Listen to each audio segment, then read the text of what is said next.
তুমি বরং বিশ্রাম নাও, আমার বরং কাজটি করা ভালো হবে, তোমার বরং হাঁটতে যাওয়া ভালো হবে। আরও এই ধরনের অনেক বাক্য আছে এখানে, অনেকগুলো বাক্য আছে এখানে। তোমার বরং আগামীকাল যাওয়া ভালো হবে, কামালের বরং আমেরিকা যাওয়া ভালো হবে। এই ধরনের বাক্যগুলো স্পোকেন ইংলিশ কিভাবে করবেন সেটা আজকে দেখাবো, অবশ্যই সাথে থাকবেন। প্রথমে আপনাদেরকে এই স্ট্রাকচারটা মনে রাখতে হবে। এই ধরনের বাক্য থাকলে এই স্ট্রাকচারটা মনে রাখতে হবে। প্রথমে সাবজেক্ট, তারপর হচ্ছে হ্যাড ব্যাটার, তারপর মূল ভার্বের ওয়ান, তারপর যদি অবজেক্ট অথবা এক্সটেনশন থাকে সেই ক্ষেত্রে অবজেক্ট এক্সটেনশন বসাতে হবে। তাহলে দেখেন প্রথম সেন্টেন্সটি আমি দেখাচ্ছি।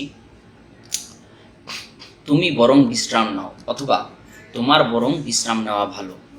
প্রথমে সাবজেক্ট বসাবো আমরা। এই সেন্টেন্সটার মধ্যে স্ট্রাকচার অনুযায়ী সাবজেক্ট ইউ, তারপরে স্ট্রাকচার অনুযায়ী বসাতে হবে হ্যাড ব্যাটার। আমরা বসালাম হ্যাড ব্যাটার। এই হ্যাড ব্যাটারটা হচ্ছে বরং বা বরং ভালো, এই কথাটা ব্যবহার করা হলে হ্যাড ব্যাটার ব্যবহার করতে হবে। তাহলে স্ট্রাকচার অনুযায়ী বসালাম আমরা হ্যাড ব্যাটার। তারপর হচ্ছে এই সেন্টেন্সটার ভিতরে বাকি আছে বিশ্রাম নেওয়া, তো এই বিশ্রাম নেওয়াটা আর স্ট্রাকচারের মধ্যে বাকি আছে মূল ভার্বের ওয়ান। তাহলে মূল ভার্বের ওয়ান হচ্ছে ভার্বের ওয়ান বসাতে হবে আমাদের সেন্টেন্সে। দেখেন বিশ্রাম নেওয়া, বিশ্রাম নেওয়া হচ্ছে টেক রেস্ট। তাহলে তোমার বরং বিশ্রাম নেওয়া ভালো, you had better take rest. অথবা তোমার বরং বিশ্রাম নেওয়া, তুমি বরং বিশ্রাম নাও অথবা তোমার বরং বিশ্রাম নেওয়া ভালো, you had better take rest. তারপর হচ্ছে পরের সেন্টেন্সটা আমরা দেখব, আমার বরং কাজটি করা ভালো হবে। স্ট্রাকচার অনুযায়ী প্রথমে আমার আই বসালাম, সাবজেক্ট আই, তারপরে স্ট্রাকচার অনুযায়ী হ্যাড বেটার বসাবো, আই হ্যাড বেটার। তারপরে এই যে বরং আর এই যে ভালো, এই কথাটুকু, এই দুইটা কথার জন্য আমরা বসিয়েছি হ্যাড বেটার, অর্থাৎ আমার বরং ভালো, আই হ্যাড বেটার। কি করা? কাজটি করা। তাহলে কাজটি ইংরেজি হচ্ছে দ্য ওয়ার্ক, আর ডু অর্থ করা। এই দুটাই হচ্ছে মূল ভার্বের ওয়ান এখানে। তাহলে আমার বরং কাজটি করা ভালো, I had better do the work.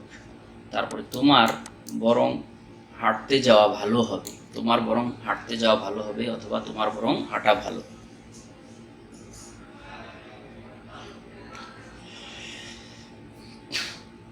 তাহলে এটা কি হবে? You had better go for a walk.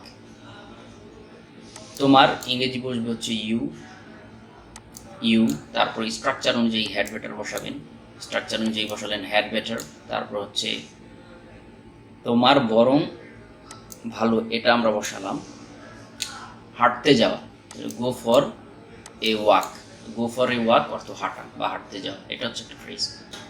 তুমি বরং গরিবদেরকে সাহায্য করো, তুমি বরং গরিবদেরকে সাহায্য করো অথবা তোমার বরং গরিবদেরকে সাহায্য করা ভালো হবে।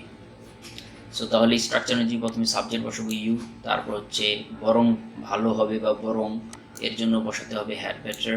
স্ট্রাকচার অনুযায়ী হ্যাড বেটার। তারপর হচ্ছে গরিবদেরকে সাহায্য করা, তাহলে হচ্ছে মূল ভার্ব বসালাম আমরা হেল্প অর্থ সাহায্য করা। তারপর গরিবদেরকে দ্য পুর। তারপর তোমার বরং আগামীকাল যাওয়া ভালো হবে, you had better go tomorrow. স্ট্রাকচারটা কিন্তু আপনাদের সব সময় খেয়াল রাখতে হবে। সাবজেক্ট, তারপর হচ্ছে হ্যাড বেটার, তারপর মূল ভার্বের ওয়ান, তারপরে অবজেক্ট বা এক্সটেনশন যদি থাকে সেটা বসাতে হবে।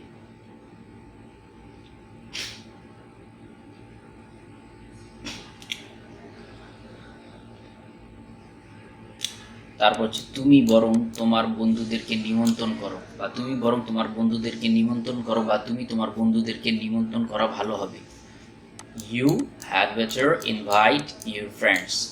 সাবজেক্ট ইউ, তারপরে স্ট্রাকচার অনুযায়ী হ্যাড বেটার, তারপর হচ্ছে মূল ভার্বের ওয়ান ইনভাইট, তারপরে তোমার বন্ধুদেরকে ইউর ফ্রেন্ডস।